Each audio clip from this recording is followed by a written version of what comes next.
வணக்கம். தினமலர்.com இரவு 8 மணி செய்திகள். முக்கிய நிகழ்வுகள். இலங்கை விவகாரத்தில் மத்திய காங்கிரஸ் கூட்டணி அரசுக்கு திமுக கெடு. கூட்டணியிலிருந்து வெளியேறுவது உறுதி என்று கருணாநிதி திட்டவட்டம். தனி மாநில அந்தஸ்து கேட்டு பேரணி. டெல்லி ராம்லீலா மைதானத்தில் பீகார் முதல்வர் நிதிஷ்குமார் வலியுறுத்தல். உலக நாடுகளுக்கு ஆயுத விநியோகம். எதிர்கால இந்தியா குறித்து நரேந்திர மோடி கனவு. விரிவான செய்திகள். இலங்கைக்கு எதிரான தீர்மானத்தில் இந்தியா திருத்தம் கொண்டு வராவிட்டால் கூட்டணியிலிருந்து விலகுவதில் திமுக உறுதியாக உள்ளதாக கருணாநிதி அறிவித்துள்ளார். திமுக தலைவர் கருணாநிதி சென்னையில் உள்ள கட்சி தலைமை அலுவலகத்தில் ஞாயிறன்று செய்தியாளர்களை சந்தித்தார். இலங்கைக்கு எதிராக ஐநா பாதுகாப்பு கவுன்சிலில் அமெரிக்கா கொண்டுவரும் தீர்மானத்தில் திருத்தம் கொண்டுவர இந்தியா நடவடிக்கை எடுக்க வேண்டும் என்று வலியுறுத்திய அவர், இது தொடர்பாக பிரதமர் மன்மோகன் சிங் மற்றும் காங்கிரஸ் தலைவர் சோனியாவிற்கு தனித்தனியாக கடிதம் எழுதியுள்ளதாக கூறினார். இந்த தீர்மானத்தில் மாற்றம் செய்ய இந்தியா முன்வரவில்லை என்றால் காங்கிரஸ் கூட்டணியுடனான உறவு நீடிக்குமா என்பது சந்தேகம்தான் என்றும், கூட்டணி நீடிக்காது என்றும் கருணாநிதி உறுதியுடன் தெரிவித்தார். எங்களுக்கும் இந்த கூட்டணிக்கு உள்ள உறவு நீடிக்குமா என்பது சந்தேகம், நீடிக்காது என்பது உறுதி.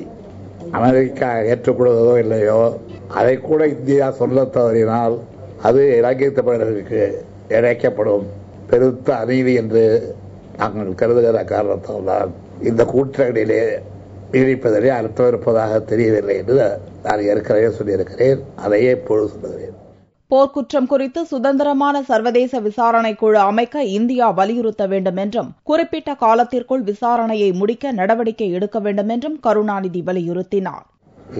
இலங்கை அரசினாலும் அரசு நிர்வாகத்தில் உள்ளவர்களாலும் ஈழத்தமிழர்கள் மீது நடத்தப்பட்ட தாக்குதல்கள் போர்க்குற்றங்கள் என்றும் இனப்படுகொலை என்றும் பிரகடனப்படுத்தப்பட வேண்டும்.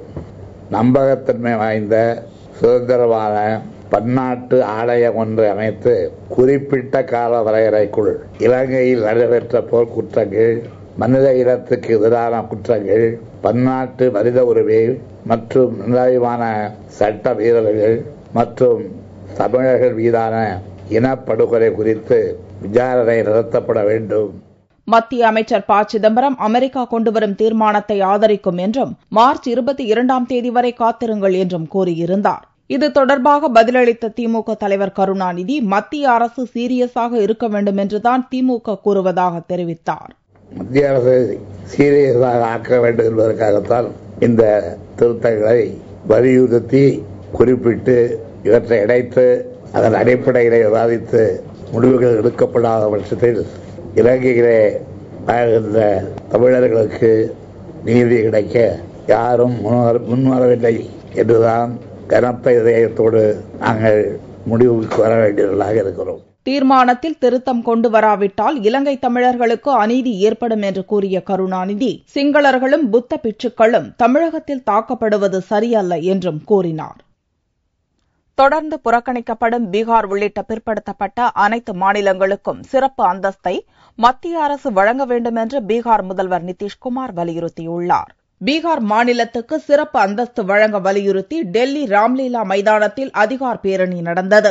இப்பேரணியில் பீகார் மாநிலத்தைச் சேர்ந்த லட்சக்கணக்கான மக்கள் கலந்து கொண்டனர். பேரணியில் கலந்து கொண்டு பீகார் மாநில முதல்வர் நிதிஷ்குமார் பேசுகையில், டெல்லியில் பீகார் மாநில மக்கள் திரண்டு தங்கள் பலத்தை காண்பிப்பது இதுவே முதல் முறை என்றார். பீகார் மாநிலம் கல்வியில் சிறந்து விளங்கினாலும் வேலைக்காக இளைஞர்கள் டெல்லி உள்பட இதர மாநிலத்தை நோக்கி செல்கின்றனர் என்றும், பீகாருக்கு சிறப்பு அந்தஸ்து கொடுப்பவர்கள்தான் 2014 டெல்லியில் ஆட்சியை பிடிக்க முடியும் என்றும் மிரட்டல் விடுத்தார்.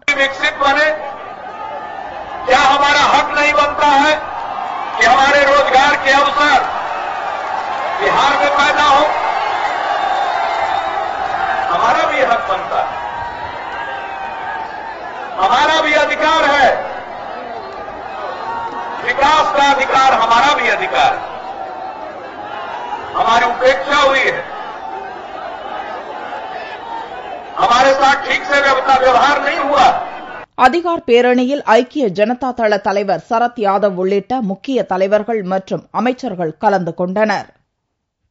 உலக நாடுகளுக்கு ஆயுத விநியோகம் செய்யும் அளவுக்கு எதிர்கால இந்தியா அமைய வேண்டும் என்பது தன் கனவு என்று குஜராத் முதல்வர் நரேந்திர மோடி தெரிவித்துள்ளார். தலைநகர் டெல்லியில் நடந்த ஒரு நிகழ்ச்சியில் தி லீடர்ஸ் ஸ்பீச் எனும் தலைப்பில் குஜராத் முதல்வர் நரேந்திர மோடி உரை நிகழ்த்தினார். தலைமை பண்புக்கு என்று தனியாக மந்திரமோ தந்திரமோ தன்னிடம் கிடையாது என்று உரையை துவக்கிய மோடி இதுபோன்ற உளறல்களிலிருந்து தான் விலகி இருப்பதாக கூறினார். தொடர்ந்து குஜராத் மாநில வளர்ச்சி தொடர்பான திட்டங்கள் குறித்து மோடி பட்டியலிட்டார். முதல்வராக வர வேண்டும் என்று நினைத்துக்கூட பார்த்ததில்லை என்று தெரிவித்த நரேந்திர மோடி, அரசுக்கு தேவை சீரமைப்புதான் என்றும் அது தனிமனித மனநிலையை பிரதிபலிக்க வேண்டும் என்றும் கூறினார். ஏழ்மை நிலையிலிருந்து நாடு விடுபட வேண்டும் என்று கூறிய நரேந்திர மோடி, தற்போது உலக நாடுகளிலிருந்து ஆயுதங்களை இறக்குமதி செய்யும் இந்தியா எதிர்காலத்தில் உலக நாடுகளுக்கு ஆயுத விநியோகம் செய்ய வேண்டும் என்பதே தன் கனவு என்றும் தெரிவித்தார். வர்த்தகம் செய்வதை தொழிலாக கொண்டிருக்காமல் ஒவ்வொரு அரசும் நாட்டின் வளர்ச்சியை கருத்தில் கொள்ள வேண்டும் என்றும் நரேந்திர மோடி கேட்டுக் கொண்டார். இலங்கை விவகாரம் தொடர்பாக சென்னை IIT மாணவர்கள் உண்ணாவிரத போராட்டத்தில் ஈடுபட்டனர். இலங்கை அதிபர் ராஜபக்சேவை போர்க்குற்றவாளியாக அறிவித்து சர்வதேச நீதிமன்றம் முன் நிறுத்த வேண்டும் என்பது உள்ளிட்ட கோரிக்கைகளை வலியுறுத்தி தமிழகம் முழுவதும் மாணவர்களின் போராட்டம் தொடர்ந்து வருகிறது. இந்நிலையில் சென்னை IIT மாணவர்கள் உண்ணாவிரத போராட்டத்தில் ஞாயிறன்று ஈடுபட்டனர். The genocide that happened in Sri Lanka, and other reason is being we want to support the students in other colleges of Tamil Nadu, and we want to take this issue to Northern India colleges as well. We wish North Indian students also take this as a humanity issue and fight for this issue. And our demands are we are urging Indian government and the United Nations to bring a proper resolution. இலங்கை மீதான தீர்மானத்துக்கு India ஆதரவளிக்க கோரி மும்பை தமிழர்களும் ஞாயிறன்று மும்பையில் உண்ணாவிரதத்தில் ஈடுபட்டிருந்தனர் என்பது குறிப்பிடத்தக்கது. இலங்கை பிரச்சினையில் மாணவர்களை தொடர்ந்து கிராம பொதுமக்களும் உண்ணாவிரத போராட்டத்தில் ஈடுபட்டனர். தமிழகம் முழுவதும் கல்லூரி, பல்கலைக்கழகம், IIT மாணவர்கள் தொடர் உண்ணாவிரதம் இருந்து வருகின்றனர். இந்நிலையில் விழுப்புரம் மாவட்டம் வளவனூரிலும் செஞ்சியை அடுத்துள்ள மேல் அருங்குணம் கிராமத்திலும் இளைஞர்கள், முதியோர்கள், பெண்கள் என ஏராளமானோர் ஒருநாள் அடையாள உண்ணாவிரத போராட்டத்தில் ஈடுபட்டனர். ஐநா அரங்கத்திலே கொண்டு வருகின்ற அமெரிக்க தீர்மானத்தை இந்தியா ஆதரிக்க வேண்டும். இந்தியாவின் நிலைப்பாடு என்ன என்று தெளிவாக விவரிக்க வேண்டும். எங்கள் உண்ணாவிரதம் மேலும் வலுப்பெறாமல் இருக்க இந்திய அரசாங்கம் இதில் தலையிட்டு நாங்கள் வைக்கின்ற கோரிக்கைகளை நிறைவேற்ற வேண்டும். இந்தியா உடனடியாக தனது நிலைப்பாட்டை தெரிவிக்காவிட்டால் தங்களது இந்த போராட்டம் சாகும் வரை தொடரும் என கிராம பொதுமக்கள் தெரிவித்துள்ளனர். அதிகரித்து வரும் பணவீக்கத்தை சமன் செய்யும் வகையில் 7வது சம்பள கமிஷனை இந்த ஆண்டே அமைக்க வேண்டும் என்று மத்திய அமைச்சர் அஜய் மக்கான் பிரதமரிடம் கோரிக்கை விடுத்துள்ளார். மத்திய அமைச்சர் அஜய் மக்கான் பிரதமருக்கு ஒரு கடிதம் எழுதியுள்ளார். அதில் அதிகரித்து வரும் பணவீக்கத்தை சமன் செய்யும் வகையில் இந்த ஆண்டு 7வது சம்பள கமிஷனை அமைக்க வேண்டும் என்று கேட்டுக் கொண்டுள்ளார். பணவீக்கத்தால் அரசு பணியாளர்கள் பாதிக்கப்பட்டுள்ளனர் என்றும் 2006-2011 சில்லறை விலைகள் 160% உயர்ந்துவிட்டதாகவும் அஜய் மக்கான் சுட்டிக்காட்டியுள்ளார். ஆனால் அரசு ஊழியர்களின் பஞ்சப்படி 51% தான் உயர்ந்துள்ளதாகவும் அவர் தெரிவித்துள்ளார். எனவே பொதுத்துறை நிறுவன ஊழியர்களின் சம்பளத்தை நிர்ணயிப்பதற்கு இதுவே சரியான நேரம் என்றும் தற்போது ஊழியர்களுக்கு வழங்கும் சம்பளம் குறைந்தபட்ச தேவையை கூட நிறைவேற்றவில்லை என்றும் அஜய் மக்கான் தெரிவித்துள்ளார். நிதி பற்றாக்குறையை கட்டுப்பாட்டுக்குள் கொண்டுவர நிதி அமைச்சகம் போராடி வருவதால் சம்பள கமிஷன் அமைக்க வேண்டும் என்ற அரசு ஊழியர்களின் கோரிக்கையை நிராகரித்துள்ளது என்றும் மத்திய அமைச்சர் தனது கடிதத்தில் குறிப்பிட்டுள்ளார். சத்துணவு மற்றும் குழந்தைகள் நல மையங்களுக்கு மிக்சி வாங்குவதற்கு 12 கோடி ரூபாய் நிதி ஒதுக்கி முதல்வர் ஜெயலலிதா உத்தரவிட்டுள்ளார். தமிழக முதல்வர் ஜெயலலிதா ஞாயிறன்று ஒரு அறிக்கை வெளியிட்டார். சத்துணவு மற்றும் குழந்தைகள் நல மையத்தில் ஒரே மாதிரியான உணவுக்கு பதிலாக பல்வேறு சுவையான 13 வகை கலவை சாதங்கள், 4 வகையான முட்டை சாதங்கள் வழங்க ஏற்கனவே உத்தரவிட்டுள்ளதை குறிப்பிட்டுள்ள முதல்வர் ஜெயலலிதா, இதற்காக அனைத்து சத்துணவு மற்றும் குழந்தைகள் நல மையங்களுக்கு தலா ஒரு அரவை இயந்திரமான மிக்சி வழங்க உத்தரவிட்டுள்ளார். இதற்காக மொத்தம் 99,323 மையங்களுக்கு தலா ஒரு மிக்சி வழங்க 12,36,68,000 ரூபாய் நிதி ஒதுக்கியும் முதல்வர் உத்தரவிட்டுள்ளார். முதல்வர் ஜெயலலிதா வெளியிட்ட மற்றொரு அறிக்கையில் தமிழகம் முழுவதும் வாடகை கட்டடங்களில் இயங்கி வரும் 44 ஆதி திராவிட மற்றும் பழங்குடியின மாணவர்களுக்கான நலவிடுதிகள் சொந்த கட்டடங்களில் இயங்குவதற்கு 35 கோடி ரூபாய் நிதி ஒதுக்கீடு செய்துள்ளதாக தெரிவித்துள்ளார். உத்தரப்பிரதேச மாநிலத்தில் ரயில் பயணம் செய்த பெண் பயணியிடம் பர்ஸை பறித்த கான்ஸ்டபிளை போலீசார் கைது செய்துள்ளனர். உத்தரப்பிரதேச மாநிலத்தில் ரயிலில் பயணித்த பெண் பயணியிடம் போலீஸ் கான்ஸ்டபிள் ஒருவர் பர்ஸை பறித்துக் கொண்டு தப்பிவிட்டார். இதுகுறித்து ரயில்வே போலீசில் அப்பெண் புகார் கொடுத்தார். உடனே போலீசார் விசாரணை மேற்கொண்டு கண்காணிப்பு கேமராவில் பதிவான காட்சிகளை கொண்டு கான்ஸ்டபிளை கண்டுபிடித்து கைது செய்தனர். பெண் பயணியிடம் பறித்துச் சென்ற பர்ஸில் 3 மொபைல் போன்கள், தங்க செயின், தங்க வளையல், 8000 ரூபாய் ரொக்கம் இருந்தது குறிப்பிடத்தக்கது.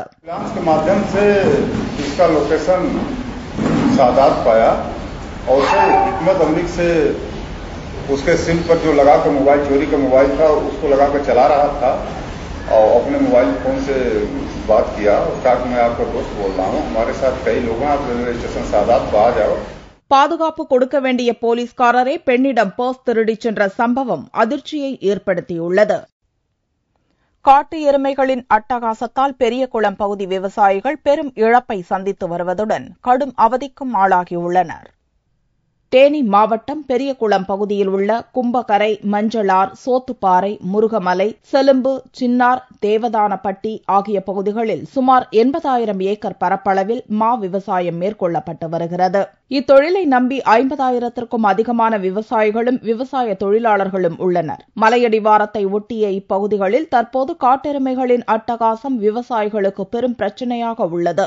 மலைப்பகுதிகளில் வறட்சி காரணமாக குடிநீர் தேடி விவசாய நிலங்களுக்கு வர தொடங்கிய காட்டெருமைகள் விவசாய நிலங்களில் பயிரிடப்பட்டிருந்த மா மற்றும் அவற்றின் பூக்கள், இலைகளை சாப்பிட்டு ருசி கண்டதால் தற்போது கூட்டம் கூட்டமாக விவசாய நிலங்களை தேடி படையெடுக்க ஆரம்பித்துவிட்டன. இந்த காட்டெருமைகளின் அட்டகாசத்தால் விவசாயம் செய்ய முடியாத அவல நிலையும் உயிர் பயமும் தற்போது பெரியகுளம் பகுதி விவசாயிகளிடம் நிலவி வருகிறது. இப்ப சமீப காலங்களில் காட்டெருமைகளும் வனவிலங்குகளும் பகல் நேரத்திலே வந்துட்டு இருக்கு. இதனால விவசாயிகளுக்கு பல லட்சம் ரூபாய் நஷ்டமாகிட்டு இருக்கு. காட்டெருமைகள் விவசாய நிலத்திற்குள் வருவதை தடுக்க வனத்துறை சார்பில் 2 மீட்டர் அகலத்தில் 2 கிலோமீட்டர் வரை அகழி வெட்டப்பட்டுள்ளது. ஆனால் இந்த அகழியையும் மீறி காட்டெருமைகள் விவசாய நிலத்திற்குள் புகுந்து மா போன்ற பயிர்களை சேதப்படுத்துவதால் அகழியை 4 மீட்டர் அகலத்தில் 40 கிலோமீட்டர் தூரம் வெட்ட வேண்டும் என விவசாயிகள் கோரிக்கை வைத்துள்ளனர். வனத்துறையிலிருந்து அகழி வெட்டுறோம்னு சொல்லி செஞ்சிருக்காங்க. அது ரொம்ப அகலம் கம்மியா வெட்டியிருக்காங்க. மாடுகளாக அதை தாண்டி அழகா உள்ளே வருது. எங்களுக்கு அந்த அகழியை அதோட அகலத்தை ஒரு 10 அடி அகலமாக அதை வெட்டி கொடுத்து அந்த அள்ளி போடுற மண்ணு மேலே கைமண் வலை அடிச்சு கொடுத்தாங்கன்னா ஏதோ இன்னொரு 100 ஆண்டு காலம் இந்த மா விவசாயங்கள் கொஞ்சம் உயிரோட்டமா இருக்கு. ஒரு புறம் பருவமழை பொய்த்ததால் விவசாயம் செய்ய தண்ணீர் இல்லாமல் அல்லாடும் விவசாயிகள் தற்போது காடுகளிலிருந்து வரும் விலங்குகளாலும் பிரச்சினைகளை எதிர்கொள்ள நேரிட்டுள்ளது. தஞ்சை நாட்டியாஞ்சலி நிகழ்ச்சியில் சென்னை, பெங்களூர் உள்ளிட்ட பல்வேறு இடங்களில் இருந்து வந்த நடன கலைஞர்கள் பங்கேற்று நடனமாடினர். தஞ்சை பெரிய கோவில் யுனெஸ்கோ அங்கீகாரம் பெற்று தொல்லியல் துறையால் பாதுகாக்கப்பட்டு வரும் வரலாற்று சிறப்புமிக்க கோவில். இங்கு ஆண்டுதோறும் நாட்டியாஞ்சலி நிகழ்ச்சி நடப்பது வழக்கம். இந்த ஆண்டு மார்ச் 10ஆம் தேதி நாட்டியாஞ்சலி விழா துவங்கி சனிக்கிழமை அன்று நிறைவடைந்தது. பிரசித்தி பெற்ற தஞ்சை பிரகதீஸ்வரர் கோவிலில் நாட்டியாஞ்சலி நிகழ்த்துவதற்காக சென்னை, பெங்களூர், திருச்சி உள்ளிட்ட பல்வேறு இடங்களிலிருந்து வந்த நடன கலைஞர்கள் நடனமாடி மகிழ்வித்தனர். 1000 ஆண்டுகள் பழமை மிக்க இக்கோவிலில் நடனமாடுவது தங்களுக்கு மிக்க மகிழ்ச்சி அளிப்பதாக நடன கலைஞர்கள் தெரிவித்தனர். இந்த 1000 வருஷம் பழமையான தஞ்சாவூர் கோவில் ஆடுறது ஒரு மிகப்பெரிய பாக்கியம், எல்லாருக்கும் கிடைக்காத ஒரு பாக்கியம். இவ்வளோ பழமையான கோவில்ல எங்களுக்கு ஆடுறதுக்கு ஒரு வாய்ப்பு தந்ததுக்கு இந்த ட்ரஸ்ட்டுக்கு ரொம்பவே தேங்க்ஸ் சொல்லிக்கிறோம். இந்த நாட்டியாஞ்சலி நிகழ்ச்சியை கண்டு களிப்பதற்காக உள்ளூர் மற்றும் வெளிநாட்டு சுற்றுலா பயணிகள் தஞ்சை பெரிய கோவிலில் சங்கமித்தனர் என்பது குறிப்பிடத்தக்கது. தங்கத்தின் விலையில் ஞாயிறன்று மாற்றமில்லை. 1 சவரன் தங்கம் 22,072 ரூபாய்க்கு விற்பனையானது. 1 கிராம் ஆபரண தங்கம் 2,759 ரூபாயாக இருந்தது. வெள்ளி 1 கிராம் 57 ரூபாய் 70 காசுகளுக்கு விற்பனையானது. பார்வெள்ளியின் விலை 53,885 ரூபாயாக இருந்தது. ராமருடன் ராவணன், கும்பகர்ணன் உள்ளிட்ட அனைத்து ராமாயண கதாபாத்திரங்களையும் சிலையாக வைத்து வழிபடும் கோவில் மத்திய பிரதேசத்தில் அமைந்துள்ளது. ராமாயணத்தில் அசுரனாக கருதப்பட்ட ராவணனை ராமன் வதம் செய்தார். ராமரை அவதார புருஷராக மக்கள் வழிபடத் தொடங்கி ஆலயங்கள் எழுப்பினர். ஆனால் மத்திய பிரதேச மாநிலம் இந்தூரில் ராமர் கோவிலில் ராவணன், கும்பகர்ணன், விபீஷணனுக்கும் சிலை அமைக்கப்பட்டுள்ளது. இக்கோவிலுக்கு செல்லும் பக்தர்கள் காணிக்கையோ நன்கொடையோ செலுத்த வேண்டிய அவசியமில்லை. ஆனால் கோவிலுக்குள் நுழைவதற்கு முன்பு ராமரின் பெயரை 108 முறை எழுத வேண்டும். मैं 1999 से आ रहा हूँ, लगभग 13-14 साल हो रहे हैं और ये मंदिर को इन्होंने खुद अपने मतलब श्रम से और अपने खुद पैसों से मैंने बनाया है. यहाँ पे कभी भी कोई दान दक्षिणा की मांग नहीं की जाती, कभी भी कोई तरह का कोई इस पर चढ़ावा नहीं मांगा जाता है. बस 108 राम नाम लिखने पर आपकी मनोकामना पूर्ण होती है. और यहाँ की विशेषता है कि यहाँ पूरा रामायण का जितना भी चित्रण, जितने भी पात्र हैं उसके ராம் से लेकर रावण तक. கோவிலின் சுவர் அனைத்திலும் ராமன் பெயர் பொறிக்கப்பட்டுள்ளது. ராவணனுக்கு பெரிய சிலை அமைக்கப்பட்டுள்ளது. கும்பகர்ணன், விபீஷணனுக்கும் சிலை உள்ளது. इस मंदिर में राम नाम की महिमा है जो इस पृथ्वी पे कहीं नहीं है. राम से लेकर रावण तक का सब चित्रण किया गया है. இலங்கையில் விபீஷணன் வீட்டில் உள்ள அனைத்து சுவர்களிலும் ராமன் பெயர் பொறிக்கப்பட்டிருந்ததும் குறிப்பிடத்தக்கது என்று பூசாரி ராதே ஜெயின் தெரிவித்துள்ளார். மீண்டும் செய்திகள் இந்திய நேரப்படி திங்கட்கிழமை மாலை 4 மணிக்கு. வணக்கம்.